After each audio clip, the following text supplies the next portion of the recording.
Di negeri Johor, dan sekarang ini keluarga Malaysia kita akan bercakap berkenaan projek Life Aquatic UTM memacu pendidikan keselamatan air, renang dan menyelamat Malaysia. Jadi dua orang tetamu kami bawakan di studio pada pagi ini, iaitu Dr. Rahayu Tasnim yang merupakan pengarah projek Life Aquatic Malaysia Japan International Institute of Technology, Universiti Teknologi Malaysia Kuala Lumpur, dan juga Profesor Teknologis Dr. Ali bin Selamat, Dekan Malaysia Japan International Institute of Technology, Universiti Teknologi Malaysia Kuala Lumpur. Assalamualaikum. Assalamualaikum. Baik, satu topik yang menarik untuk kita kongsikan kepada seluruh keluarga Malaysia. Jadi mungkin doktor boleh mulakan terlebih dahulu doktor berkenaan projek Life Aquatic UTM ini. Baik, terima kasih. Ohayou gozaimasu. Assalamualaikum warahmatullahi wabarakatuh. Terima kasih Menawar. Terima kasih juga menjemput kami daripada Malaysia Japan International Institute of Technology UTM Kuala Lumpur. Okey, Menawar, saya nak tanya ya. Menawar tahu tak bahawa di seluruh dunia ni pada ketika ini ya 42 nyawa hilang setiap jam akibat daripada mati lemas. Dan 90% daripada angka ini, kejadian ni ya datangnya ataupun direkodkan daripada negara-negara yang kurang maju ataupun sedang membangun seperti kita lah, Malaysia. 372,000 Menawar. 372,000 nyawa hilang setiap tahun akibat mati lemas. Dan World Health Organization, WHO, menyatakan, menyuarakan kebimbangan kepada angka ini. Kenapa? Menawar, sebab angka ini sangat besar. Betul. Dan sangat merisaukan. 2/3 daripada angka ini sama 2/3 daripada kematian kekurangan zat makanan. So sangat besar. Dan separuh daripada angka ini 372,000 ini adalah separuh daripada angka kematian akibat malaria. So it's very frightening, amat merisaukan bagi WHO. Dan oleh itu mereka datang dengan satu tagline, promote drowning is silent. Lemas itu senyap. Lemas berlaku dengan senyap. Ini ramai mungkin saya akan mungkin tunjuk sekejap lagi. Dan drowning is a silent pandemic.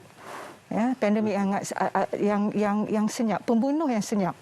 Okey, jadi saya nak tanya juga Menawar, pernah dengar tak seorang lelaki dewasa meninggal dunia akibat mati lemas di dalam sebuah lopak air di tepi jalan? Pernah dengar? Tak pernah dengar. Berlaku di sini, di Malaysia.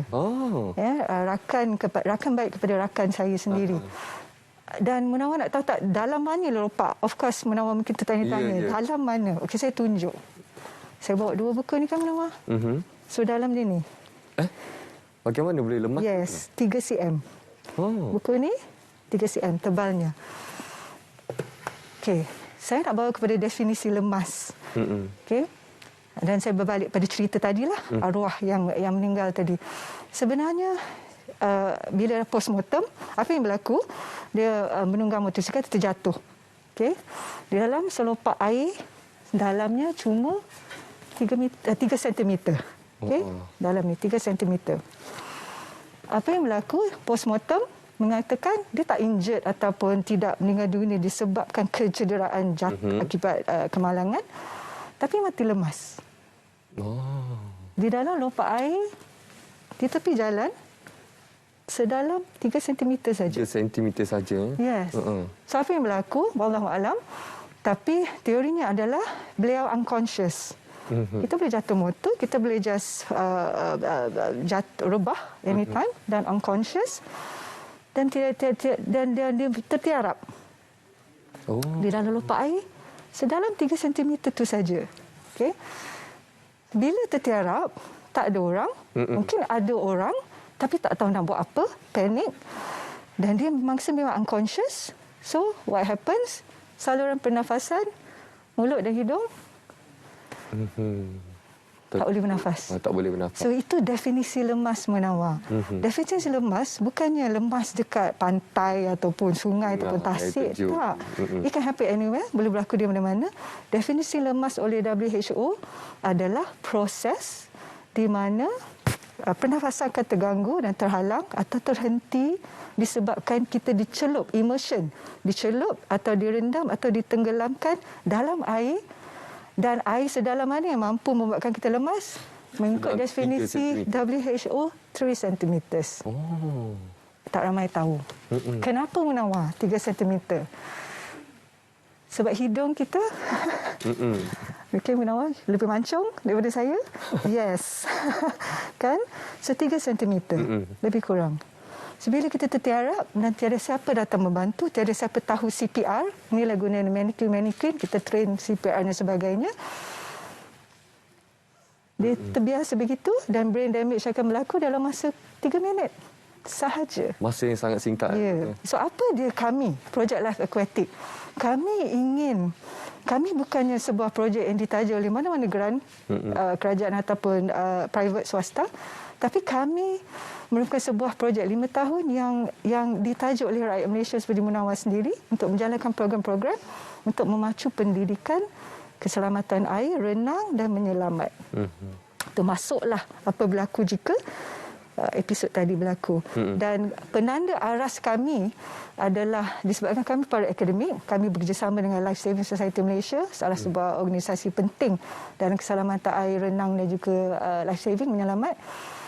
Penanda aras adalah negara-negara maju yang dah ada, ini dah terbukti dalam bidang water safety, swimming dan life saving, seperti Australia, New Zealand, UK dan of course Amerika Syarikat. Australia menawar, saya nak sentuh sikit sebelum kita pergi ke soalan seterusnya.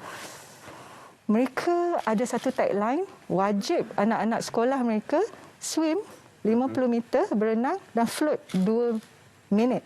So dia punya tagline, anak-anak kecil di sekolah wajib, di ujian yang wajib. We swim for 50 meters, float for 2 minutes. Survival dia. So di Indonesia juga sekolah-sekolahnya wajib ada kurikulum renang. Jadi itulah objektif kami.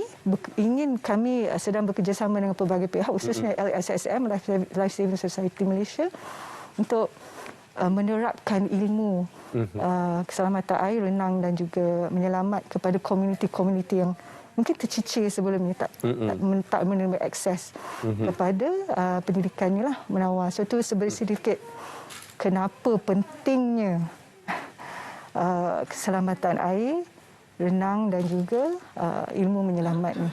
Menawar? Oh ya.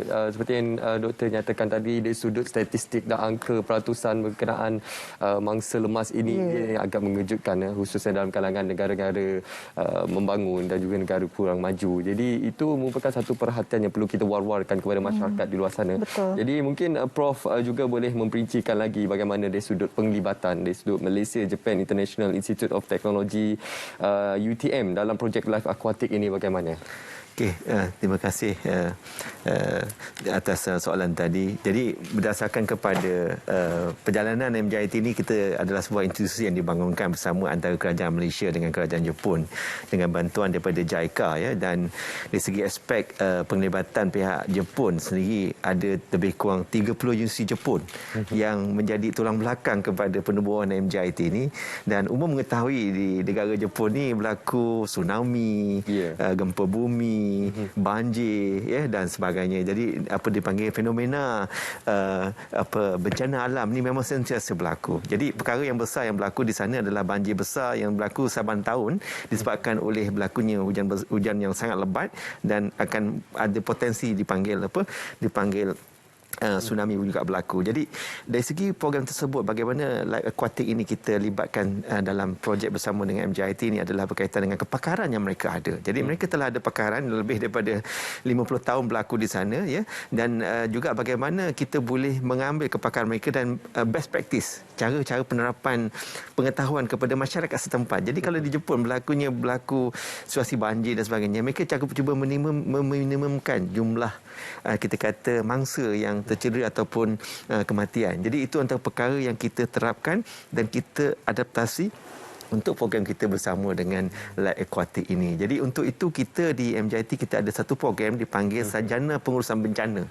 Jadi dalam Sarjana Pengurusan Bencana ini melibatkan bagaimana bencana dapat diurus dengan cara yang terbaik dengan melibatkan agensi-agensi dalam negara Malaysia, ya, dengan NADMA-nya, dengan Kementerian Dalam Negerinya, dengan pihak JPAM-nya dan sebagainya, dan bagaimana kita boleh mengelumi tenaga bersama dengan Life Aquatic project ini untuk terutamanya yang B40 dan juga yang kurang upaya. Itu yang kita lihat juga antara ahli-ahli masyarakat yang mungkin ketahuan perhatiannya agak kurang sedikit. Jadi kita melihat kepada yang ini, dan jika berlaku banjir sebesar yang seperti berlaku di sebelum ini di Shah Alam dan juga di Hulu Langat. Jadi kita melihat mengenai pasti ahli masyarakat yang terlibat dengan ini, dan kita cuba nak train mereka. Jadi pengenalan awalan itu telah ada pada mereka, dan bagaimana kita boleh memberikan impak yang besar kepada masyarakat untuk jangka masa yang panjang.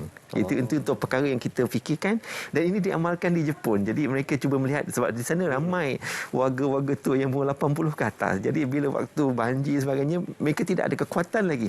Tetapi disebabkan oleh latihan yang telah diberikan kepada mereka dari peringkat awal, jadi mereka dipanggil subconscious mind tu, mereka macam mana nak buat. Yang itu kita nak akan belajar dan bagaimana kita terapkan kepada masyarakat kita. Cukup menarik ya, dari sudut bagaimana kita memberi penerangan, pendidikan, kesedaran kepada masyarakat, betapa pentingnya aspek-aspek utama yang perlu kita lakukan sekiranya berlaku situasi banjir seperti baru-baru ini kan, Prof. Dan kita lihat juga di luar sana mungkin banyak sebenarnya kelas-kelas renang yang boleh masyarakat ikuti. Namun dari sudut projek Life Aquatic ini, apa dari sudut perbezaan dan juga kelebihan utamanya? Baik, Munawar. Keunikan kami bukan seperti kelas-kelas renang ataupun sekolah-sekolah swimming school atau akademi renang dan menyelamat di luar. Kami lebih kepada community based programs, di mana kami membuat pelbagai program diatur untuk targeted audience, komuniti tertentu, contohnya seperti komuniti OKU ataupun B40 yang memang tidak ada akses kepada pendidikan keselamatan air, renang dan juga life saving atau menyelamat. Contohnya signature program kami adalah Swim and Survive. Kami bukannya melatih untuk athletics, di mana kebanyakan sekolah renang di luar melatih untuk athletics dan membuat labs dan sebagainya, training. Tetapi kami more to survival. Macam cerita tadilah, apa akan terjadi kita nampak seseorang terbaling dengan lompat tertiarap, terlangkup sebegitu, as a bystander, orang yang di tepi dan orang yang lalu lalang, apa yang perlu buat. So ada life saving di situ sekali. Jadi program kami kebanyakan one off program, tetapi ditaja oleh rakyat Malaysia, sebab kami ada crowdfunding dan sebagainya, ditaja oleh rakyat Malaysia, dan kami mensasarkan komuniti-komuniti tertentu.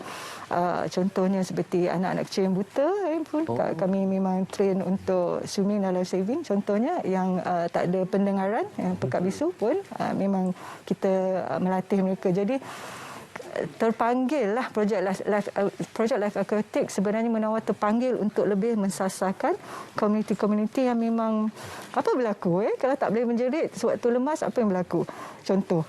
Jadi kita nak educate komuniti seperti beginilah. So itu sasaran utama projek Life Aquatic berbanding kelas-kelas renang yang lain.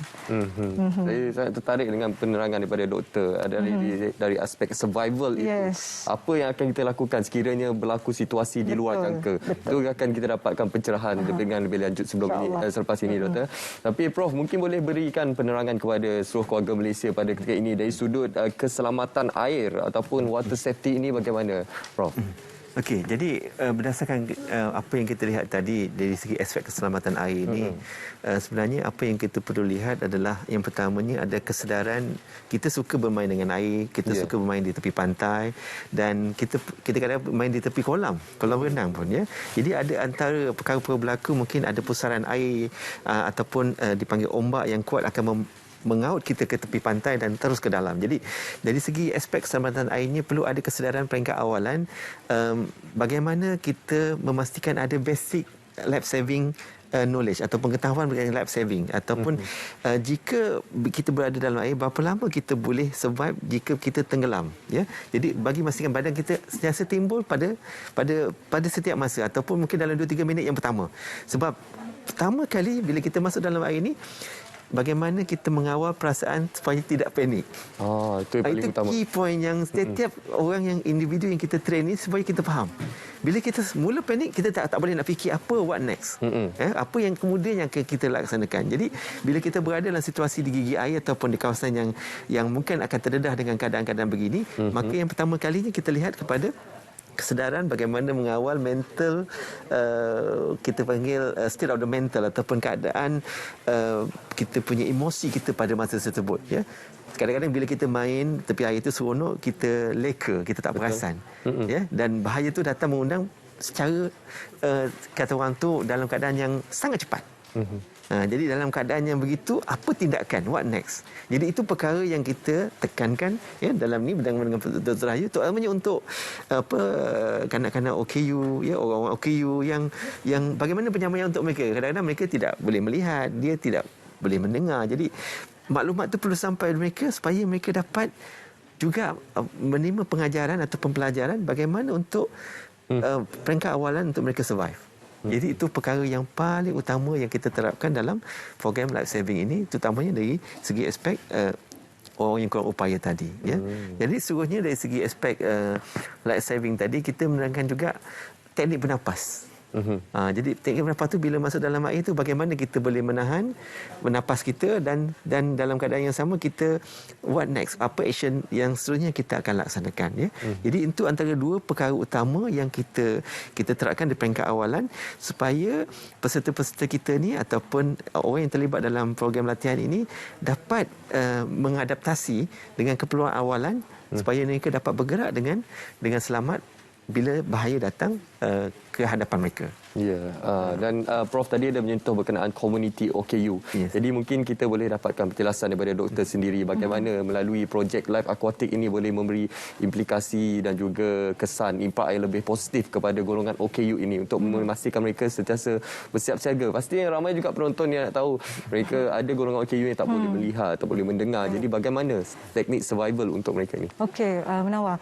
Saya tanya Munawar lah, ya. Kalau Munawar ada kenal tak keluarga, parents lah, ibu, bapa yang ada anak-anak OKU? Now tentu kenal kan, sebab ramai. Di kalangan kita memang ramai. Apakah tahap kesedaran keselamatan air renang dan juga menyelamat? Memang hampir zero. Ya? Okey. Kami akan banyak program yang kami aturkan, tapi signature program yang paling yang akan dilancarkan tak lama lagi, insya-Allah sebelum Ramadan. Okey. Saya ibu, kata ibu ayah kepada anak-anak OKU, okey. So kami satu keluarga contoh, yang banyak program di luar sana target ataupun mengajar anak-anak berenang. Anak-anak OKU tu, anak-anak yang OKU ni yang disabled ni berenang. Tapi kita lupa. Sewaktu hanya parents saja, hanya ibu dan ayah saja yang mampu dan faham anak OKU mereka. Jadi salah satu program yang kami akan lancarkan insya-Allah dengan kerjasama semua rakyat Malaysia yang menyokong, yang menaja adalah Swim and Sponsor. Okey, jika saya mampu dan jika mungkin Prof ada anak OKU, saya akan sponsor satu keluarga. So Prof, isteri dan juga anak, tak kiralah seorang, dua orang, okey, satu family. Saya akan panggil Prof masuk ke dalam kolam. Kita akan ajar teori sikit dan juga asas survival tadi, swim for survival. 4 hari program, insya-Allah 2 hari di dalam air, okey, 4 jam dan lagi 8 jam secara teori. Ini kami akan lancarkan dan fokusnya adalah parents, bukannya anak itu sendiri. Jadi ini yang saya rasa belum pernah lagi kita fokuslah. Sebab apa pun yang faham anaknya adalah ibu dan ayah. Betul, setuju. Dan jika dapat kita latih ibu dan ayah bersama dengan anaknya untuk swim and survive, swim for survival, masya-Allah, saya rasa impak yang mungkin sangat besarlah yang boleh dilakukan. Jadi itu antara program contohlah, program-program yang kita akan aturkanlah. Jadi mungkin Munawar tanya jugalah jika yang buta bagaimana, ya. Itu mungkin soalan yang teknikal, mungkin saya tak dapat, mungkin tak sempat saya jawablah. Ada tekniknya untuk mengajar yang tak dapat melihat, yang tak dapat, yang tidak ada kaki, ya. Seperti dalam gambar tadi ada seorang, perenang Bosnia Herzegovina 6 tahun, sekarang dah 8 tahun 9 tahun, memang tak ada kaki, tangan, tapi boleh swim for survive, boleh jadi perenang Olimpik, Paralimpik contohnya. Jadi Allah Tuhan tu sangat adil dan kita ada kelebihan masing-masing. Cuma akses kepada ilmu ini insya-Allah lah pihak UTM dan juga pihak Life Saving Society Malaysia contohnya, dan jika ada yang ingin tampil menghulurkan sedikit kewangan, keringat atau kebolehan, ya, jom bersama untuk kita bina pendidikan keselamatan air, renang dan juga menyelamat lah, Munawar. Menarik. Apa yang perlu kita lakukan sekarang ini ada apa jua inisiatif program yang kita laksanakan, pastinya kita ingin ianya memberi manfaat ataupun impak yang baik kepada masyarakat.